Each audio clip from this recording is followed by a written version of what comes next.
33절 말씀까지입니다. 민수기 13장 25절에서 33절 말씀까지입니다.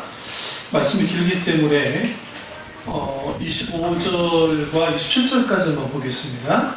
4일 동안 땅을 정탐하기를 마치고 돌아와 바란 광야 가데스에 이르러 모세와 아론과 이스라엘 자손의 온 회중에게 나와 그들에게 보고하고 그 땅의 과실을 보이고 모세에게 말하여 이르되 당신이 우리를 보낸 땅에 간즉 과연 그 땅에 젖과 꿀이 흐르는데 이것은 그 땅의 과일이니라. 아멘. 말씀 제목은 두 개의 관점의 충돌입니다. 두 개의 관점의 충돌입니다. 우리가 신앙생활을 할 때 가장 중요한 것은 우리가 어떤 관점으로 신앙생활을 하느냐입니다.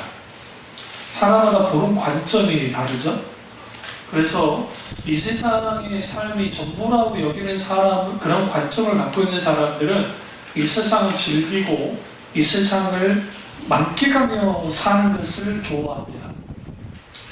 어떤 글을 보니까 요즘 20대 청년들 중에 통풍 환자가 급격하게 5배나 증가했답니다. 그래서 그 이유가 뭔가 의사들이 추적을 해보니까 요즘 치맥이 뜨잖아요, 방송에. 이 젊은 친구들이 치킨하고 맥주를 먹으니까 이제 요산 수치가 높아져가지고 이 통풍을 걸리는 겁니다. 이 통풍 참 쉽지 않습니다. 살 빼야 되고 또 과격한 운동하면 안 되고 바람만 스쳐도 아프는데 제 동기 목사님이 통풍 때문에 15년을 고생하고 계세요. 근데 아주 고통스러운 질병입니다. 그런데도 불구하고 방송에서 치맥 아주 그럴싸하게 치장을 하잖아요. 우리가 입에 단 음식, 입에 마시는 음식, 아주 좋은 음식 같은데 오히려 의사 선생님들 그렇게 말합니다. 오히려 거친 음식들, 오히려 담백한 음식들을 짜지 않고 달지도 않는 그런 음식들, 누가 보면 슴슴하다고 하잖아요. 그런 음식을 드시는 분들이 오히려 건강하다라고 말하죠. 이 세상이 전부라고 느끼는 여기며 사는 관점으로 사는 사람들은 이 세상이 전부니까 이 세상을 마음껏 누리며 살기를 원합니다. 마찬가지로 예수 그리스도를 믿는 사람들 중에서도 어떤 신앙의 관점을 갖고 사느냐에 따라서 그들의 신앙의 모습이 완전히 달라집니다. 말 그대로 잘못된 신앙의 관점, 제가 늘 말씀드렸던 신본용주의나 적극적인 사고방식이나 아니면 율법주의나 인본주의나 아니면 죽은 정통주의나 아니면 기복주의에 빠져서 신앙생활 하시는 분들은 그런 관점을 가지고 신앙생활을 해나갑니다. 또는 우리가 진리 안에서 신앙의 본질 가운데 있기를 원하고 그 신앙의 본질 가운데에서 그 하나님 말씀의 관점으로 또 그렇게 거룩하게 신앙생활을 하려고 하는 사람들도 있습니다. 문제는 그 사람이 어떤 관점을 가지고 신앙생활 하나에 따라서 우리 일상 삶 속에서 일어나는 일들에 대한 해석과 그리고 그것에 대한 우리의 반응이 달라집니다. 그러니까 예수 믿는 사람은 세상 사람과 다른 이유는 뭐냐면 세상 사람들은 모든 것을 자기가 책임지며 살아야 돼요. 실제로 모든 일이다. 여러분 가장 좋은 때가 언제입니까? 가장 인간이 살아가면서 기쁠 때가 언제입니까? 자녀 출산 안 되잖아요. 건강한 자녀를 출산했을 때 얼마나 기쁘고 좋습니까? 하나님께 감사합니다. 근데 이제 우리 조상들이 했던 말처럼 유자석이 상팔자라고, 응? 저 자식들이 이제 또 속속이 보세요. 내가 왜 뭐 하려고 이것들을 낳았을까라는 생각이 들 때가 있답니다.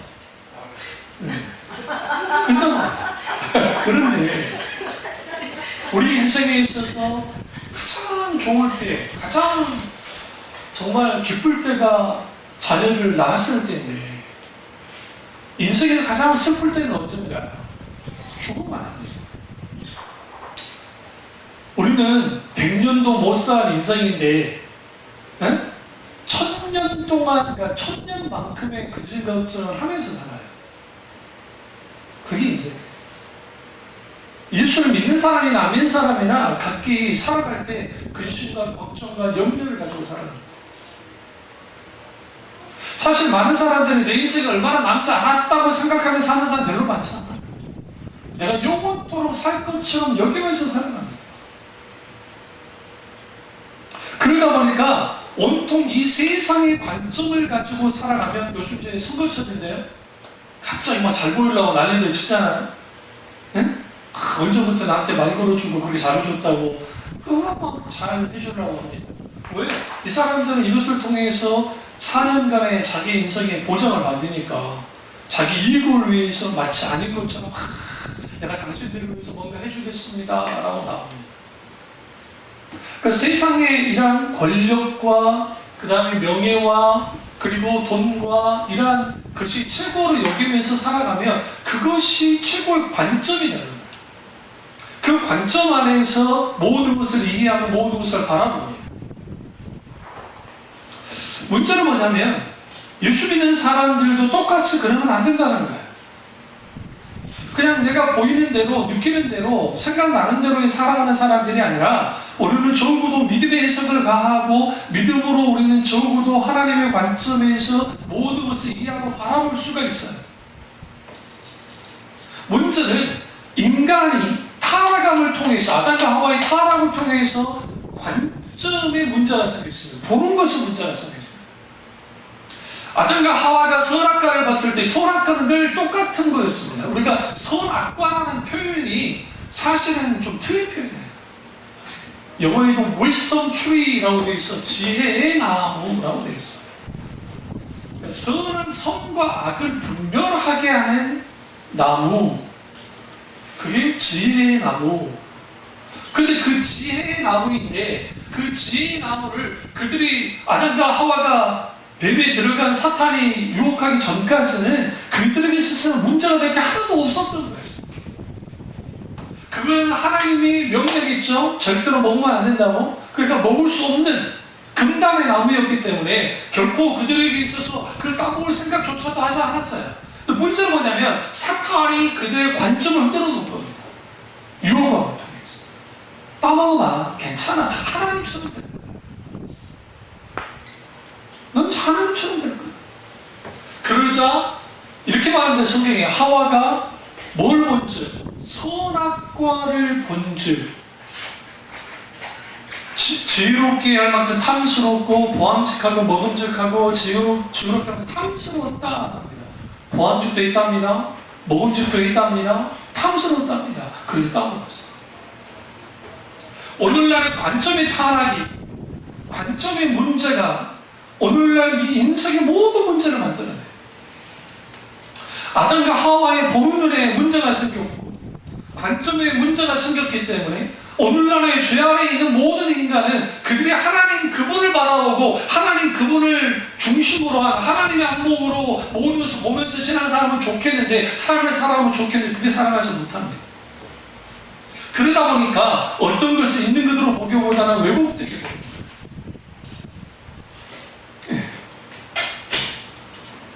어떤 사람은 인생은 어쩔 수 없는 거라고 하면서 체념하고 운명론에 빠져서 살아가는 사람이 있고, 모든 상황을 부정적으로 보면서 살아가는 사람이 있고, 어떤 사람은 아주 긍정적이어서 아주 낙천적이어서 그 낙천적인 성격을 통해서 그렇게 보면서 살아가기도 합니다. 어떤 사람은 남 탓하고 원망하며 살아가는 사람이 있고, 어떤 사람은 자기 탓하면서 자기의 자괴감에 빠져서 살아가는 사람도 있습니다. 이처럼 사건과 사물과 자신과 세상을 어떻게 어떤 관점으로 보면서 사느냐에 따라서 뭐가 다르요? 달라요. 그래서 신앙생활의 성패는 우리가 어떤 관점으로 살아가느냐, 내 관점에 대한 훈련이 없이는 절대로 뭐 할 수 없어요? 신앙생활을 제대로 할 수가, 인생을 제대로 살 수가 없어요. 이런 교수님이 예수님을 믿게 됐던 그 스토리에 대해서 잠깐 하신 걸 제가 들었는데, 그 이미나라는 분이 그분의 따님이신데, 그 따님이 돌아가셨어요. 위암 때문에 돌아가셨는데, 눈에 미국에서 변호사 하셨고 아주 지성인이었습니다. 그분도 무신론자였는데 이제 그런 과정에서 아들 먼저 하늘나라에 보내고 이제 하나님을 만나게 됐어요. 하영주 목사님과 관계됐는데요. 그랬을 때에 이제 눈에 망막이 소실돼서 양쪽 눈이 이제 보이지 않는 그런 일이 벌어져서 하나님 앞에 그렇게 기도했는데 외국의 의사들이 당신들은 영혼이 실명할 거라 마음 준비한 것이다. 그 전에 각삼성암을 수술을 했었고 그 다음에 그런 일까지 했어요. 그리고 이제 그 하나님께로 이제 한국으로 돌아왔죠. 서울대병원 이제 검진하게 되는데 난생 처음 미국에 가서 한인교회 자주 자면 한인교회 이름 교수님이 기도를 했다는 거야.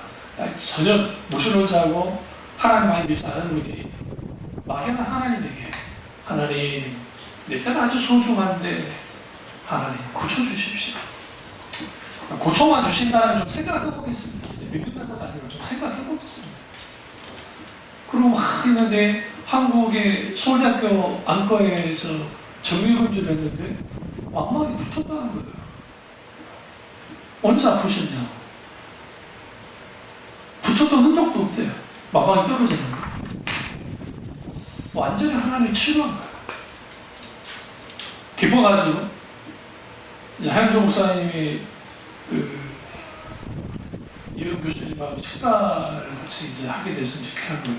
하나님의 기적을 보셨으니까 이제 세례 받으시고 예수님 믿으십시오. 그러니까 목사님 죄송한데 내 딸의 기적이지 그게 내 기적은 아니지 않습니까?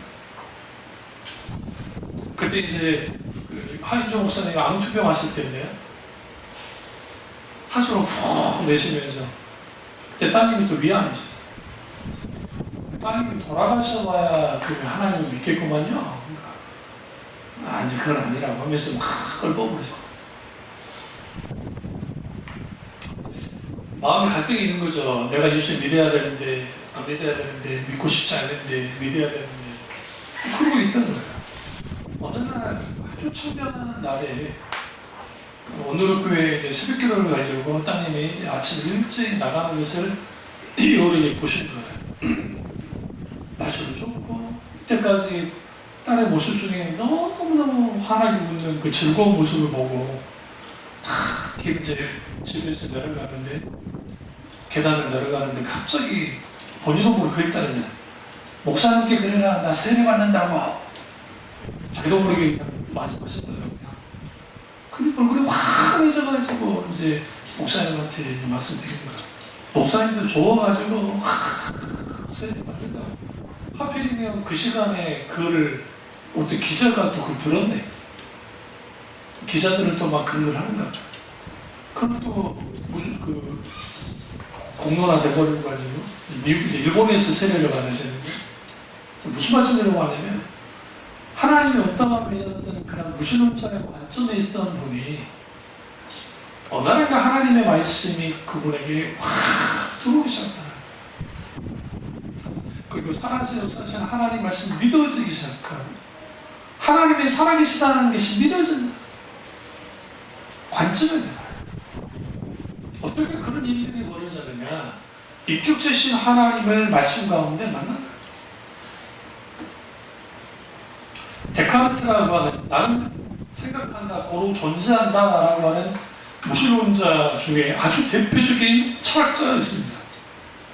저도 젊은 시절에 어렸을 때 쇼펜하우어, 데카르트 이런 사람들 영향을 받았던 사람 중에 한 명이에요. 지성의 세계 안에 들어가면 그런 글들을 보게 돼 있고 그런 책을 보게 돼 있어요. 그러니까 그 영향을 많이 받아요. 그런데 데카르트가 노년이 됐을 때 하나님께로 돌아섰어요. 그 예수를 믿게 됐어요. 그러니까 조롱을 하는 거예요. 예로 교수님도 조롱을 많이 당했습니다. 당신 같은 자가 어떻게 교회를 다니는 게 말이 안 된다는 거예요. 다른 사람은 당신은 그러면 안 되지. 이 배신자예요. 존재하지도 않는 신이 있다고 하면 됩니다. 그때 그 데카르트 이렇게 말합니다. 만약에 하나님이라는 분이 만약에 이 있다면, 내가 교회를 다녀서 하나님을 믿는 게 이익이냐, 안 믿는 게 이익이냐? 만약에 있다면 믿는 게 이익 아니냐? 설사 하나님이 없다고 그러자. 없어도 내가 손해볼 게 없다. 그게 이제 파스칼의 팡세에 무신론자들을 향해서 팡세가 하나님을 위대하게 이루에 대해서 했던 글 중에 하나예요. 그러니까 만약에 하나님이 안 계시면 내가 안 계신 줄도 믿었어. 근데 하나님이 없네. 그 무신론자들 말한 것처럼 내가 자연으로 돌아가버리고 그럼 끝났다고 합시다. 어? 손해볼 게 뭐가 있냐는 거야. 아예 물론 교회에서 헌금하고 시간 들이고 인생 즐기지 못한 이 수준이 있겠지만, 근데 문제는 뭐냐면 지옥이 있고 하나님이 계시는데, 근데 내가 그 하나님을 믿었으면 그렇게 잡은 거 아니냐. 근데 이런 교수님은 그 정도의 관점의 변화가 안 해. 완전히 바뀌었어요. 그 C.S. 루이스가 말했듯이 내가 성경에서 말하는 하나님을 믿는 이유는 그 성경에서 말하는 하나님은 믿을 수 있을 만큼의 하나님이 아니기 때문이다. 만약에 성경에서 말하는 하나님이 그분이 정말 하나님이라고 한다면, 그러니까 진짜 하나님이라고 한다면, 혹은 가짜 하나님이라고 한다면, 적어도 인간이 만드는 하나님이라고 한다면 그들의 경전 속에 절대로 그들이 불신앙하도록 만드는 요소들이 여기서 않을 거다. 다시 말해 인위적인 조작을 해서라도 인간들이 다 잘 믿을 수 있는 걸 할 거다. 그런데 성경을 봐라. 성경이 있다 보면 하나님이 없는 것 같은, 하나님을 부인할 수밖에 없는 것 같은 그런 상황과 환경을 만난다. 보게 된다. 고로 성경은 가짜가 아니라 진짜이다. 이집트의 역사 기록은 아주 가짜가 많습니다. 이집트 사람, 저는 돌돌인지 모르지만 이집트 사람들은 역사관은 자기들에게 마음에 안 드는 왕이 나오잖아요. 그럼 다 없어져요. 그리고 치적을 완전히 막 관에 막 합니다. 그게 동서양을 막론하고 우리나라도 그렇고 다 그래요. 자기들이 이익이 되는 방향으로 역사를 막 만들어내요. 성경 그러지 않았다. 그러니까 우리가 적어도 하나님을 믿는다고 한다면 우리의 관점이 적어도 말씀의 관점과 하나님의 관점을 가져야 돼요. 오늘 본문에 있는 가나안 정탐꾼들을 통해서 알 수 있습니다. 두 개의 관점이 충돌이 됩니다. 하나는 분명히 그들의 관점, 그러니까 10명의 정탐꾼과 2명의 정탐꾼이 각기 다른 보고를 합니다. 그런데 10명의 정탐꾼의 그 보고가 객관적으로 봤을 때 틀리진 않아요. 그러니까 여러분 현실적으로 틀리지 않으니까 문제예요. 왜 그러냐면 이스라엘은 그들이 갖고 있는 무기가 하나도 없었습니다. 사람만 많았을 뿐이죠. 근데 그 당시 가나안 땅은 사실상 도시국가 형태를 가지면서 그들은 철기 문명이 오랫동안 왔었고, 그리고 이제 철기가 아니라 청동 문명이 왔고, 그리고 청동 검을 다 갖고 있어 무장한 상태에 있어요. 그들과 싸운다는 게 어떤 면에서는 이게 좀 불가능하게 보일 정도의 싸움이 될 수 있어요. 그리고 그들은 400년 동안 노예살이만 했던 사람들이고, 그리고 이렇게 싸워본 적이 없는 사람들이에요. 그러니까 그 앞에서 뭘 할 수 있겠어요? 그럼 왜 그들의 관점이 문제가 되었었냐면, 우리 예수 믿는 사람들은 이걸 알아야 돼요. 내 인생은 나의 것이고 내 인생은 내가 책임지는 인생이 아니에요. 내 인생은 하나님의 것이고 하나님이 내 인생을 책임진다고요. 물론 내 인생의 중심은 나에게 나지만, 나를 이 세상에 태어나게 하고 내가 마지막 죽었을 때 내 인생을 책임지는 하나님밖에 없기 때문에 결국 우리는 하나님 중심의 인생을 살아야 되고, 그리고 우리는 우리의 관점 속에서 나를 책임지는 분이 계시기 때문에 우리는 하나님의 관점으로 모든 걸 보기 시작해야 된다고요. 네, 굉장히 중요합니다. 놀라운 건 뭔지 아십니까? 10명의 정탐꾼들의 보고 속에는 하나님에 대한 어떤 것도 나오지 않아요. 그냥 상황 설명해요. 그리고 이렇게 말합니다. 그 땅의 거민들은, 아낙 자손의 거민들은 그들은 넷피림의 후손 같더라. 네피림이 뭡니까? 우리 창세기에 말하면 거인들을 말해요. 여러분 실제로 고고학자들이 막 발굴을 하다가 아주 거대한 그 백인들로 구성된 아주 골격이 그 2m 이상 되는 그 집단 그 뼈들을 발견한 적이 있어요. 실제로 그게 아시아, 중앙아시아 쪽에 그 일종의 그쪽에 골격이 달라요. 굉장히 커. 그러니까 그 네피림이라는 것은 아주 거인과 같은 체격이 좋은 사람들, 그 사람들, 그 다른 싸워 어떻게 이기냐? 근데 너무 아셔야 돼요. 제가 전공이 역사신학인데 이때 당시 가나안 땅의 인구가 몇 명이나 됐을까? 13만도 안 돼요. 우리 생각에 무슨 가나안 땅에 50만이고 100만 명이 살았다는 게 아니라 많은 신학자들이 아무리 고고한 걸 연구하고 하다 보니까 그게 20만이 안 될 거라는 거예요. 이스라엘 민족이 이게 과장법을 써도 어쩐지 모르지만 나온 인구가 약 200여만 명인데 200여만 명 중에 200여만 명과 약 14만 중에서 여자애들 빼면 남자들 싸우는 수는 남자가 몇 명이겠어요? 아니 많아봤자 몇만 명 아닙니까?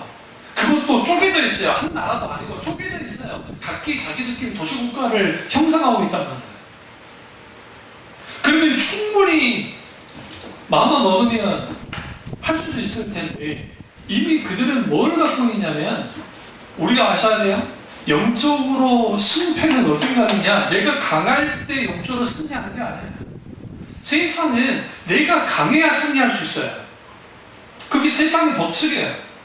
그런데 성경을 보시면 하나님의 역대 왕들이, 유대 왕들이, 이스라엘 왕들이 자기 강함을 믿고 나아갔을 때에 패배합니다. 요사박 같은 왕은 군대가 약 10몇 명이 있었는데 거의 한 100여 명이 쳐들어옵니다. 그때 요사박이 뭐라고 하냐? 충분히 나가 싸울 수 있어요. 근데 그게 이렇게 말합니다. 하나님, 나는 본시가 아니라 내가 싸울 힘이 없어. 주여 나를 도우소서, 주여 나를 도우소서. 그래서 그가 하나님 앞에 울기 시작합니다. 하나님만을 의지하죠. 그러자 하나님 이렇게 말하면 성경에 뭐라고 말합니까? 하나님의 복병을 두어, 그 복병이 천사들이에요. 복병을 두어 그들을 깨부셔버려. 반대로 여로보암 이사라든지 우리는 아합 왕 하면 우리는 너무 평가 잘하는데 아합 왕은 말 그대로 하나님 관점에서는 아주 악한 왕이지만 세상 관점에서는 아주 뛰어난 왕이에요. 그러니까 아합 왕 때의 북이스라엘이 강성합니다. 남유다와도 화친을 맺어서 싸우지 않습니다. 오히려 북쪽에 있는 아람 나라든지 그 나라와 충분히 싸워지기만큼의 강력한 군사를 가졌습니다. 그리고 그들이 마음 먹고 동맹을 맺어서 나가서 싸웁니다.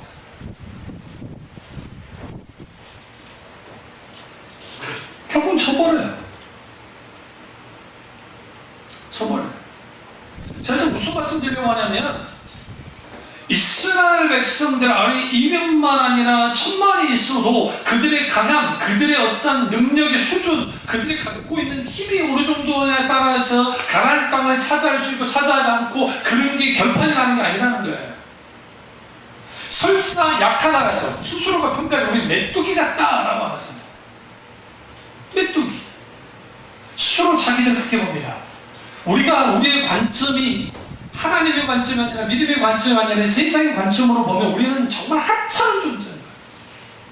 별거 아닌 존재. 그런 존재로 보게 되니까 그들이 주로 떱니다. 근데 여호수아와 갈렙이 뭐랍니까? 저들은 우리의 밥이다라고 말합니다.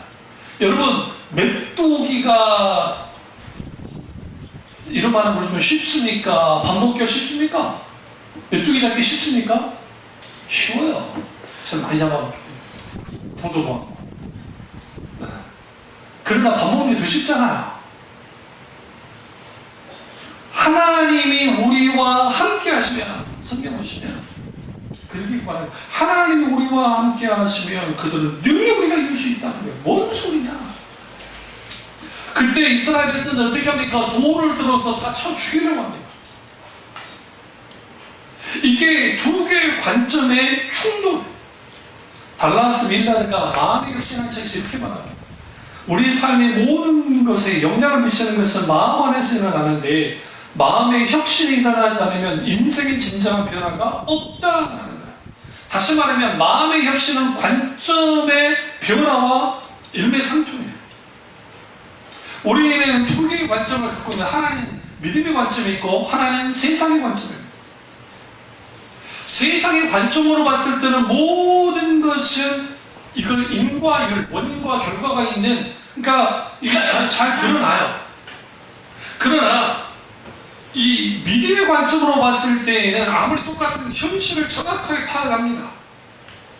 그러나 적어도 그 현실을 정확하게 파악을 하더라도 어떻게 내가 먼저 앞서서 나가는 것이 아니라 하나님의 의중과 뜻을 먼저 묻습니다. 그리고 그 하나님의 관점에서 움직이기 시작할 때 거기에 하나님이 뒷받침해 주시면 그때 모든 것이 달라지기 시작합니다.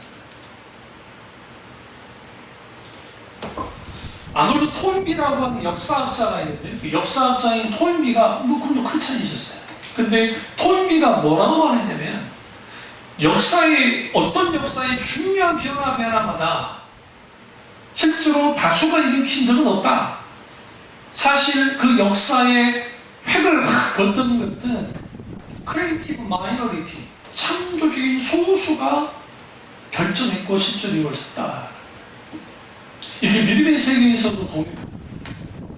하나님의 사람들이 믿음의 관점을 가지고 단 한 명이라도 바로 서게 되어지면 하나님은 그 사람을 통해서 나라를 이기기도 하고 그 사람을 통해서도 어떤 일을 벌여요? 하나님의 그 진일들을 이루어줍니다. 사탄의 하는 일은 뭐냐면 우리 마음에서 일하는 부정적이고 아주 비판적이고 그리고 자괴감에 빠지는 마음들을 줘서 우리를 아주 그냥 어떻게 넘어뜨리게 만들어요. 100년도 못 산 인생인데 우리는 1000년 동안 살 만큼의 근심 걱정을 가지고 살아갑니다. 우리는 앞서버려요.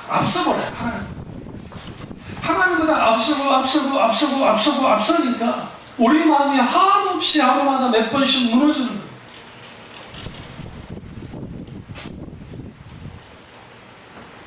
우리가 가져야 될 관점은 뭐냐? 오늘 여호수아와 갈렙이 가졌던 하나님의 관점이에요. 신앙의 관점을 갖는 거예요. 세상적인 관점으로서의 긍정과 부정을 말하는 게 아닙니다. 조엘 오스틴이 썼던 긍정의 힘이라는 책의 그런 식의 관점을 말하는 게 아닙니다. 여기서 말하는 관점은 뭐냐면 하나님의 관점, 믿음의 관점. 그 관점을 갖기 시작할 때에 내 인생을 바라보고 삶을 바라봤을 때 달라요. 구본무 씨 그 대단한 LG 회장님이 돌아가셨는데 그분이 돌아가시면서 수목장 하면서 아무것도 아니잖아요. 그분을 갖고 있던 그분의 아들이 돌아가셨고 지금의 그 이제 뒤를 양자로서 해서 그분이 이제 40살이나 41살인가 그 친구가 이제 회장이 되겠지만 그분이 크게 소탈하실 때요. 다른 총수들은 회장님 오십니다 하면 우리 영화에서 드라마에서 보듯이 줄쭉 서가지고 회장님 오셨습니까? 막 이게 하잖아요. 그건 아예 못하겠대요. 아니 이런 사람들은 왜 부르는가? 그러지 마라. 수행원도 최소화 아주 좋은 일도 많이 하시더라고요. 그래서 인생 마지막 하면서 그분이 유언이 그거 하니까 나 죽고 난 다음에 조문 받지 마라. 괜히 나 때문에 사람들을 불편하게 할 필요 없다. 어차피 그냥 가는 인생 그게 가고 많이 되는 거다.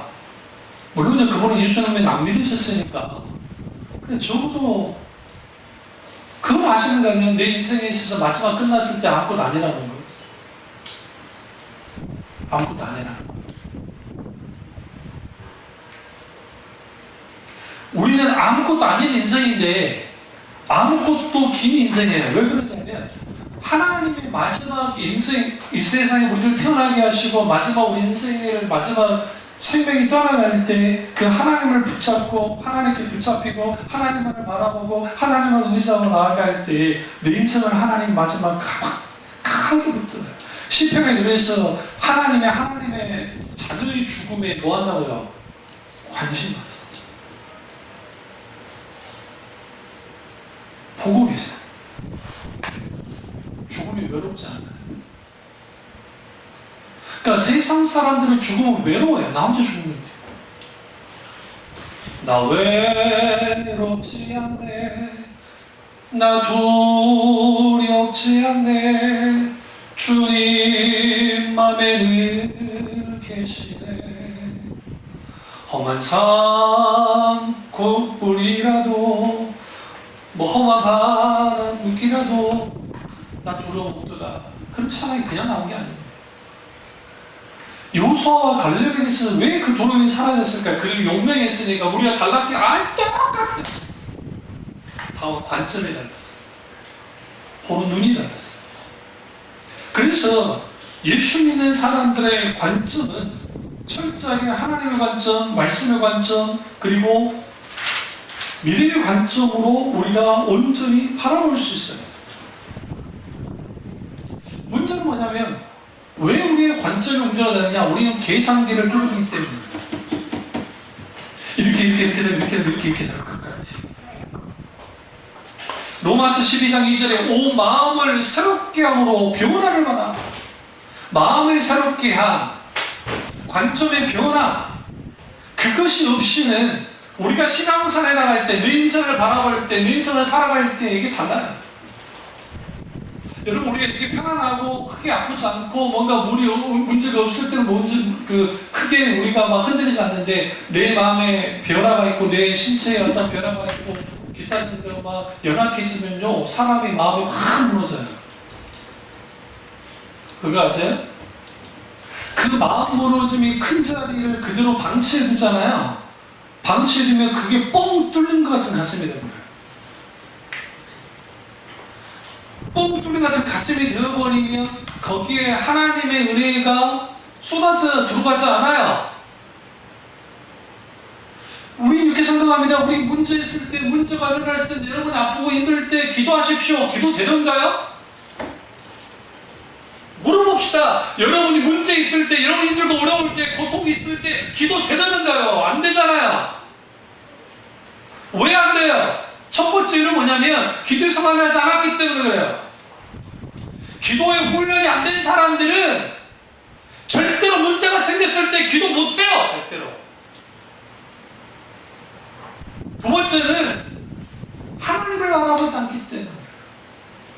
Lift up your eyes. 눈을 들어 주를 봐야 돼요. 눈을 들어 주를 보라. 내 모든 염려 주께 맡겨라. 슬플 때에 주 예수 얼굴 보라. 주를 바라보지 않기 때문에 자꾸만 나를 바라보고 환경 바라보고 상황 바라보면 다 무너져요. 내 마음. 저도 20대 때는 겁없이 살았던 것 같아요. 그랬으니까 동상교에서도 그렇게 때려잡았지. 지금 생각하면 미친 짓 한 거지. 그런다고 바뀌지 않을 사람들이. 겁없이 살았어요. 왠지 아세요? 그때는 건강도 했고 내가 정말 열정을 다해서 하나님 앞에 했고 순결한 마음까지 가지고 있었기 때문에 그런 사역의 현장 속에서 정말 근데 이제 나이가 조금씩 들고 이제 저도 늙고는 50이잖아요. 살아보니까 야, 인생이 사는 게 그렇게 만만치 않았구나. 그 나이가 들어가고 우리 몸이 변화되어지고 그러니까 성경에 이렇게 말했잖아요. 너희의 육체는 후패하라. 너희 영혼은 새로워라. 새로워져야 된다라고 하는 바울의 권면이 아주 중요해요. 우리 육체는 후패해집니다. 계속 우리는 더 늙어가고 약해지고 더 그렇게 되어집니다. 지난해의 내 체력과 올해의 체력이 달라진단 말이에요. 내 몸의 상태가 변한단 말이에요. 근데 우리 영적으로는 뭐 해야 되느냐? 더욱더 새로워지고 더 강건해져야 돼요. 그걸 사도 바울이 말하고 있다는 거죠. 그러니까 오늘날 우리가 하나님의 관점과 믿음의 관점, 그 신앙의 관점을 가지고 왜 살아가야 되냐면 그렇게 살아가야 인생을 든든히 살아갈 수 있어요. 내 마음이 뻥 뚫려버리고 내 육신이 내가 너무나 힘들어진 상황까지 가져버리고 이제 내 마음이 무너진 일들이 너무너무 많아진단 말이에요. 힘들고 어렵고 고통스러워요. 어떻게 해야 돼요? 여기가 들으실 거예요? 갑자기 뽕짝이 잘 들으시면 그때가 온 거예요. 어? 사랑은 아무나 하나. 어? 인생은 미완성. 근데 여러분 세상 노래 다 보세요. 오늘날 랩부터 시작해서 무슨 어떤 노래들이나 다 보시면 세상에 이런 일들에 대해서 막 노래하고 막 합니다. 그러니까 어떤 노래가 더 있어요? 오늘날의 한국 사회에는 너무 찌들리는 인생을 살다 보니까 과거처럼 막 눈물을 흘리게 하는 노래 그렇게 감탄하지 않아요. 오히려 뭐 해야 돼요? 신나야 돼요. 춤추고 막 놀아야 돼요. 왠지 아세요? 잊어버리자는 거야 다. 잊어버립시다. 이 순간 잊어버립시다. 그 순간 잊어버릴 것 같은데 우리가 예배 드릴 때는 잊어버릴 것 같은데 집으로 돌아가면 내 인생의 가장 중요한 곳에 삶의 현장으로 돌아가면 난 또 외롭다고요. 지친다고요. 너무 바빠서 죽을 것 같고 너무 할 일이 없어서 죽을 것 같고 기타는 인생을 다 들여다보면 다 그래요. 그런 인생 가운데에서 우리 가운데 채워져야 될 것들이 있다고. 그게 뭐냐? 하나님의 마음에. 아주 중요해. 하나님의 마음에. 다윗의 위대함은 어디 있냐면 다윗이 여러분 다윗의 시편 23편이 언제 썼을까라고 하는 것을 신학자들이 연구를 많이 했어요. 왜냐하면 그게 언제 기록됐는지 모르기 때문에. 근데 많은 신학자들이 그렇게 말해요. 시편 23편 여호와는 나의 목자신 내가 부족함이 없으리로다. 제가 이걸 히브리어로 이걸 직역하면서 그걸 서구해 본 적이 있었는데 아주 힘들게 한 적이 있어요. 그런데 제가 그 시편 23편을 하다가 꼬부러졌어요. 그가 양치기 때 어린 소녀도 양치기였잖아요. 그때 썼을까요? 여호와는 나의 목자 내가 부족함이 없으리로다. 많은 신학자들이 쉽게 그러니까 시편 23편을 쉽게 봤을 때 그때 썼을 거라 생각했는데 저도 그렇고 제 의사교수님도 그렇고 이제 신학계에서 깊이 연구를 하다 보니까 저부터 다윗이 노년을 썼을 거예요. 거기에 인생의 모든 것들이, 신앙의 모든 것들이, 하나님과의 관계의 모든 것들이 있는데 마지막 인생은 뭐냐? 푸른 초장의 누이시도다. 여호와는 나의 목자시다.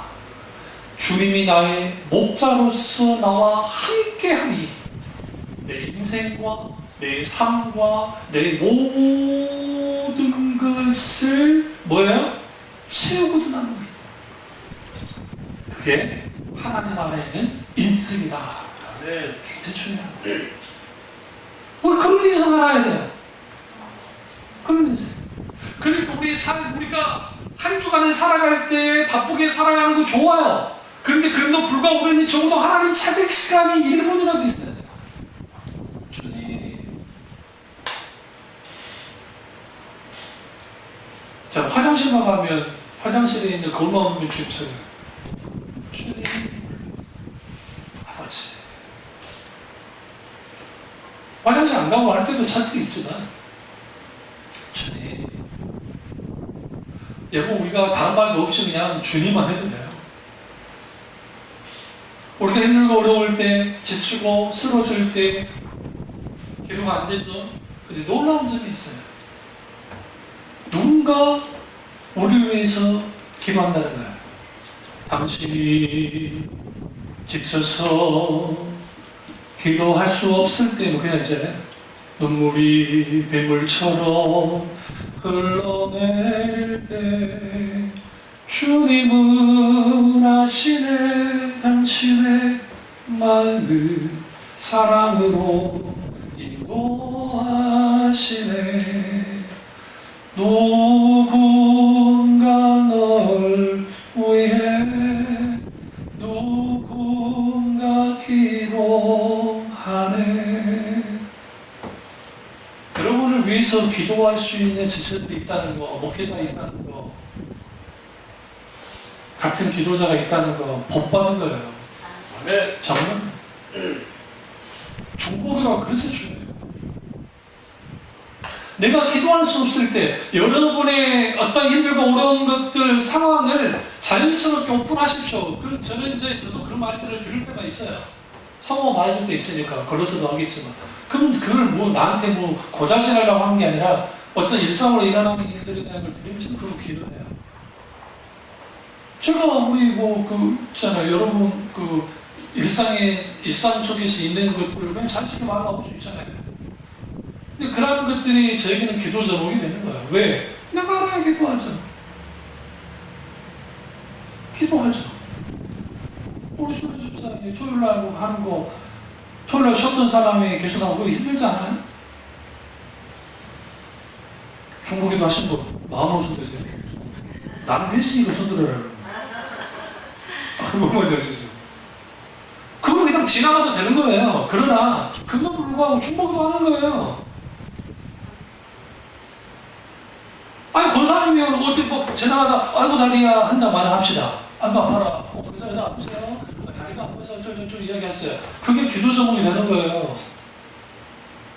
그런 기도를 안 하면 생각해봐야 돼. 우리 애들이 막 속을 썩이는데 어쩌고저쩌고 그럴 수 있잖아요. 응? 아니 허리가 어린이집에서 누구한테 맞았다. 아이고 이거 터져왔다. 그럼 제가 그것만 듣고 그냥 있다 생각하세요? 주시가 허니에게 용기를 주셔서 그 단태로 만들기 좀 그렇게 기도하진 않아요. 적어도 주님이 함께 해달라. 그 과정 맞아요.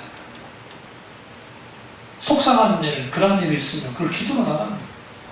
이게 하나님의 손을 구하는 거 자체가 틀린 게 아니에요. 많은 사람들이 착각하고 있는 게, 이게 구원파들이 뭘 하나님께 구하는 게 잘못됐다는 식으로 막 그렇게 가르치는 게 웃기는 소리고, 여목사님이 말했던 하나님의 손을 구하는 것의 문제라는 건 뭐냐면 하나님의 손만을 구하는 게 문제라는 거예요. 하나님의 손을 구하는 게 뭐가 잘못된 거예요, 그게. 우리 기도는 하나님 얼굴을 구해야 돼요. 하나님 알기를, 하나님을 기뻐하기를, 주님께 영광드리는 그런 기도 해야죠. 하나님과 대화를 하는 기도를 하죠. 그 대화 속에서 뭘 하겠어? 주님, 내가 지금 이래요. 이런 상황이 있어요. 시편을 보시라고. 시편의 3분의 1이 다윗인데, 주님, 내가 이런 상황이 있고 내가 힘들고 어려워 죽겠어요. 내 마음을 누구도 알 수 없네요. 내가 힘들어 죽겠네요. 어떻게 하길 원하세요? 주님 아시죠? 모르시겠어요? 알아주세요 좀. 그게 시편에 있는 타원시들의 내용들이에요. 그래서 하나님과 계속 대화하는 겁니다. 삶 속에서 뭐가 부어지기 시작하냐면 하나님의 햇살의 은혜가 확 부어지기 시작해요. 등 두들겨 주는 거야. 나 알아라. 자지 마. 나 외면할 적이 없어. 내가 함께 해줘. 그 타원이 뭐로 바뀌냐? 하나님 향한 신뢰로 바뀌어요. 신뢰로 바뀐 게 뭐로 나가느냐? 하나님의 영광이에요. 이게 타원이거든요. 그래서 우리는 아무리 사소한 일이 있고 힘들고 어려운 일이 있고 그리고 있을 때 하나님께로 가져가요. 계속 가져가요. 계속 가져가요. 그러니까 이러한 관점을 가지고, 하나님의 관점을 가지고 신앙생활 하다 보면 누구를 계속 앞세울까요? 내 능력을 앞세울까요? 아니요. 하나님을 계속 앞세우게 돼 있어요. 앞서가신 하나님의 그 뒷 발자취를 따라가면 되는 거예요. 문제는 하나님의 관점을 어떻게 가질 거냐라는 거예요. 첫째로 하나님이 어떤 분인가를 알아야 됩니다. 저희 설교의 거의 대다수가 늘 하나님을 알아야 됩니다 라고 하죠. 지금을 만큼 듣잖아요. 그럼 어떤 하나님을 아는 겁니까? 성경에서 말하는 하나님을 알아야 돼요. 믿음에 있어서 가장 중요한 것은 뭐냐면 내가 믿음을 갖는 게 중요한 게 아니에요. 목사님 무슨 말입니까? 믿음을 갖는 게 아니요. 믿음을 갖는 것보다 더 중요한 건 뭐냐면 무엇을 믿는가가 중요해요. 누구를 믿느냐가 중요해요. 성경에서 말하는 하나님을 믿어야 돼요. 내가 원하는 하나님을 믿는 게 아니고, 많은 사람들이 오늘날 이 신앙생활 하면서 내가 원하는 하나님, 내가 바라는 하나님, 내가 진짜 그 원하는 하나님을 만들어 놔요. 아니라고 그러지만 그 하나님을 믿기를 원해요. 그러니까 무슨 일이 벌어지냐? 하나님이 다 왜곡이 생기는 왜곡이. 우리는 하나님을 어떻게 믿어야 되느냐? 성경에서 말하는 하나님을 있는 그대로 하나님을 사실적이고 실제적이고 개인적으로 믿어야 돼요. 거기부터 믿음이시죠. 그래서 하나님 어떤 분인지 알아야 돼요. 그럼 어떻게 알았나요? 요수아와 갈렙은 그 하나님이 어떻게 홍해를 가르시고 홍해에서 건져내시고 그들을 건너게 하시고 그 애국 군대를 몰살시켰던 수장시켰던 하나님을 알고 믿었어요. 그런 하나님이에요. 결국은 그 당시 여러분 군대가 이집트가 가장 강해요. 이집트가 이 시대가 뭐 람세스 2세라는 표현을 하는데 람세스 2세인지 모르겠지만 이제 우리 교단 쪽의 신학자가 아멘호텔 2세나 토토보세나 뭐 그때 아닐까 그렇게 보는데 어쨌든 연대상은 좀 차이가 있어요. 그런데 어쨌든 가장 강한 강대국이에요. 그 군대가 수장시켰다. 그 군대에 비하면 가난한 놈은 별것도 아니에요. 사실 개인적으로 봤을 때, 객관적으로 봤을 때. 근데 그들의 눈에는 크게 보였죠. 그 이유가 있어요. 우리는 내가 생각할 때 어떤 일을 볼 때 그게 우리는 확률을 게임을 확률 게임. 온전히 그것을 통해서 우리가 두려워하는 부분을 건드려요. 계속. 우리 거기에 묶이게 되면 기도도 안 돼요. 그래서 우리는 뭐 해야 되느냐? 하나님 그분이 성경에서만 하나님, 그 과거에 내게 역사하신 하나님 어떤 하나님이었는지를 우리는 분명하게 다시 계속적으로 한번 묵상해야 돼요. 내 인생에서 이렇게 역사하셨던 하나님, 내 삶에서 이렇게 역사했던 하나님을 되새겨야 돼요.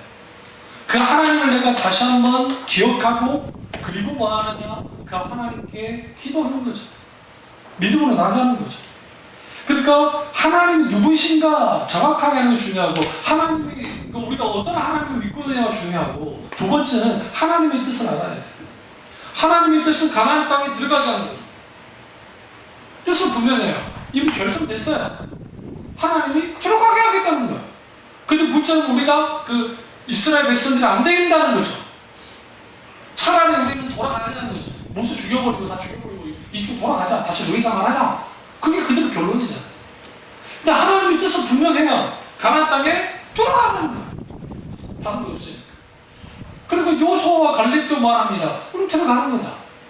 누가 들어가게 하는 거야? 우리가 들어가게 하는 게 아니라 우리가 원해 들어가는 게 아니라 하나님이 들어가게 하는 거예요. 그것을 믿는 게 믿음이에요.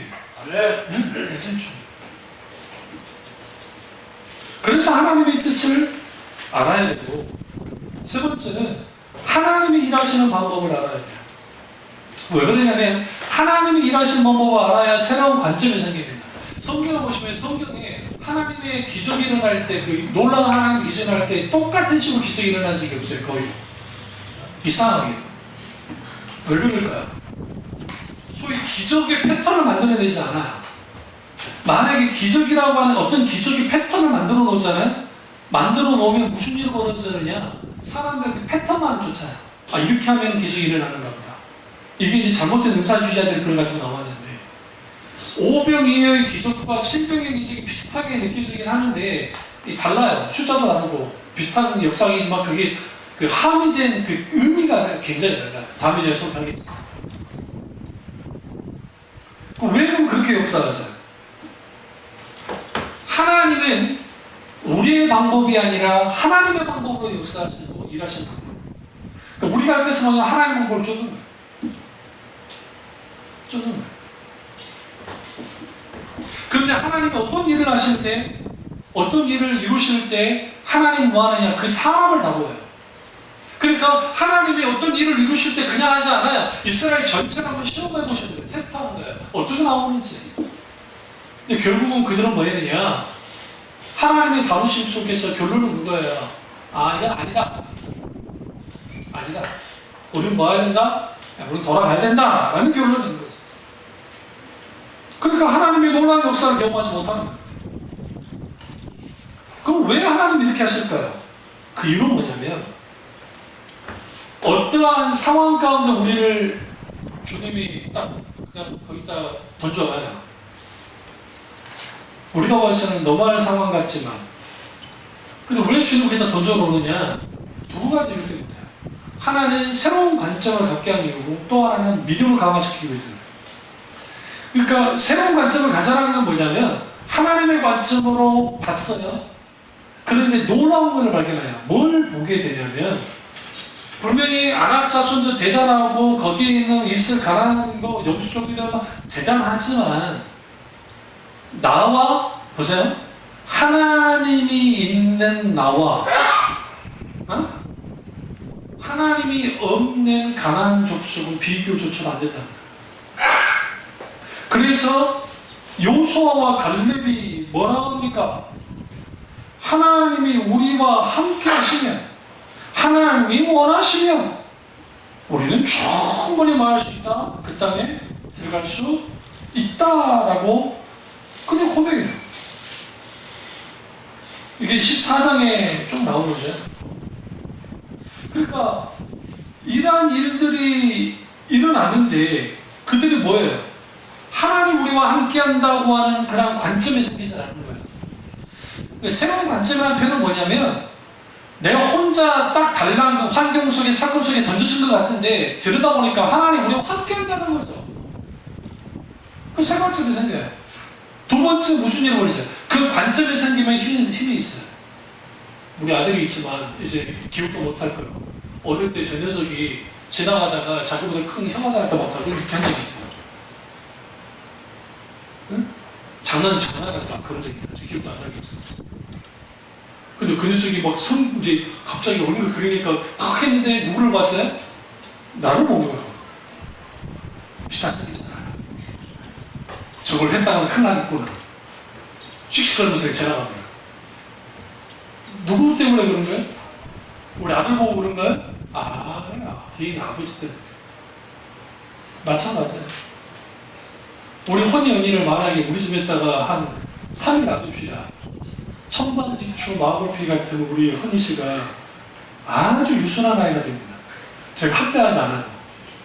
엄마 아빠 없습니다. 나 힘든 사람이 없어요. 근데 갑자기 그렇게 유순했던 애가 엄마 아빠 보는 순간 일단 울겠죠. 마음이 열리니까 막 울었다가 그 다음에 혼자 있는 다시 막 그래요. 그게 정상이에요. 하나님은 우리에게 그런 분이시라고요. 아버지시니까. 네. 우리는 그 하나님에 대한 새 관점을 갖지 못하고 그리고 또한 믿음이 강화되지 못해요. 왜 믿음이 강화되지 못해요? 하나님이 우리를 다루시는 이유는 우리의 믿음의 눈을 열어주기 위함이고 우리를 다루시고 우리의 믿음의 눈이 열려졌을 때 과연 하나님이 그런 분인 것을 알아야 믿어요. 여기서 이 말씀하고 끝내겠습니다. 잘 들으세요. 요수아와 갈렙은 가데스 바네아에서 이미 가나안 땅에 들어간 사람들. 이런 말 하면 목사님 믿음 아닙니까? 이미 믿음으로 들어간 사람. 그래서 하나님이 모세에게 갈렙과 요수아만 어디 들어갈 거다? 가나안 땅에 들어갈 수 있다. 나머지 40세 이하, 그러니까 40세 그 사람들은 다 죽게 하거든요. 20세 이상, 3세가 아니라 20세 이상. 그들은 다 죽이게 할 거예요. 그럼 보세요. 요수아와 갈렙이 가나안 땅에 들어갈 때는 40년이라는 기간이 필요해요. 실제로 들어가는 거예요. 그러나 이미 요수아와 갈렙은 광야에서 막 했지만 그들은 이미 가나안 땅에 들어가는 사람들이에요. 이미 들어간 사람이에요.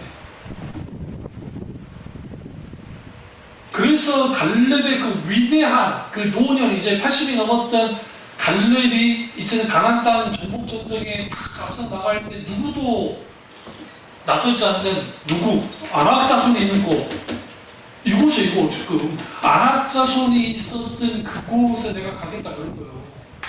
40년 전에 두루 떨어가지고 저들은 안악자손이라 소리 못하고 갈릴리 40년 지나간 다음에 안 주니까 요수아가 지도자가 됐는데 안 해주니까 가가지고 따지듯이 이 산지를 내게 주십시오. 여호와께서 내게 주신다고 40년 전에 뭐해서 약속한 땅입니다. 주신다고 이미 주니까 받은 거라고 간주한 거야. 그러니까 그가 뭐합니까? 믿음으로 나가 싸웠는데 그 안악자손 같은 사람 한꺼번에 쓰라고 그랬어. 단번에 쓰라고 그랬어. 그래서 유다 지파가 가장 큰 지파가 돼요. 무슨 말씀 드리려고 하냐? 우리의 현실 문제가 아직 해결되지 않아도 우리 앞에는 어떤 일들이 있어도 우리가 믿음으로 하나님 앞에 믿음으로 반응하고 믿음의 처관점을 가지고 우리 믿음이 하나님이 나누실 때 믿음이 강화되어지면 우리가 믿음으로 하나님 앞에 반응하고 환경 앞에 믿음으로 맞서 싸워 나가기 시작할 때 이미 우리 앞에 일어나지 않는 그런 과제들, 숙제들, 일들이 이미 일어난 거예요. 네. 이게 예언자들의 종말론적인 선언이라는 표현을 쓰는 거예요. 묵시적 예언과 종말론적, 묵시적 예언. 그러니까 종말론적 예언은 뭐냐면, 묵시적 예언은 뭐냐면, 하나님이 화했을진저라는 표현을 쓰죠. 그 바리새인들한테 화했을진저라는 표현을 쓰죠. 그걸 누가 한 거야? 예수님이 인용한 거야. 구약의 선지자들 중에 이사야나 예레미야나 화했을진저라는 표현 써요. 그런데 그들의 심판 선언의 그 뉘앙스가 우리 생각에는 한글 성경을 보면 그냥 심판이 임할 거다라고 되어 있어요. 그런데 실제로 그러지 않아요. 히브리 원전은 과거로 완료로 되어 있어요. 이미 심판한다라고. 하나님의 약속도 마찬가지예요. 아브라함이 하나님 약속을 했어요. 그 약속은 아직 일어나지 않았어요. 그냥 이거 증거로 간주해요. 이게 믿음이에요. 그래서 우리가 하나님 앞에 적어도 정말 하나님의 관점을 하나 기도해야 되고 이 두 개의 관점, 세상의 관점과 하나님의 관점, 이 믿음의 관점과 우리가 해석하고 막 우리가 계산 되돌리는 그러한 이 부정적인 관점이 아니라 그 하나님의 관점을 가지고 이렇게 나가기 시작할 때 뭐가 바뀌어지기 시작하느냐? 내가 바뀌기 시작해요. 이 말씀 끝내겠습니다. 여러분, 조급하게 하는 모든 일들은 하나님이 하시는 게 아닙니다. 조급하게 하는 거예요. 어떠한 내 인생의 어떤 일들도 하나님 앞에 나가는 것보다 조급해서 안 나요. 그러니까 그게 정말 조급한 일이라 할지라도 하나님 먼저 찾으셔야 돼요. 네. 그래야 내가 서로 좀 실수를 한다 할지라도 하나님이 그걸 수습할 수 있도록 만들어줘요. 그게 아니면 우리는 그냥 브레이크 없이 차가 몰듯이 가버리게 돼 있어요. 온전히 그걸 원해요. 이 사실을 깨닫고 하나님의 관점을 가지고 믿음의 승리자가 되시기를 주님의 이름으로 축원합니다. 기도하겠습니다. 기도하실 때 주님 이 말씀이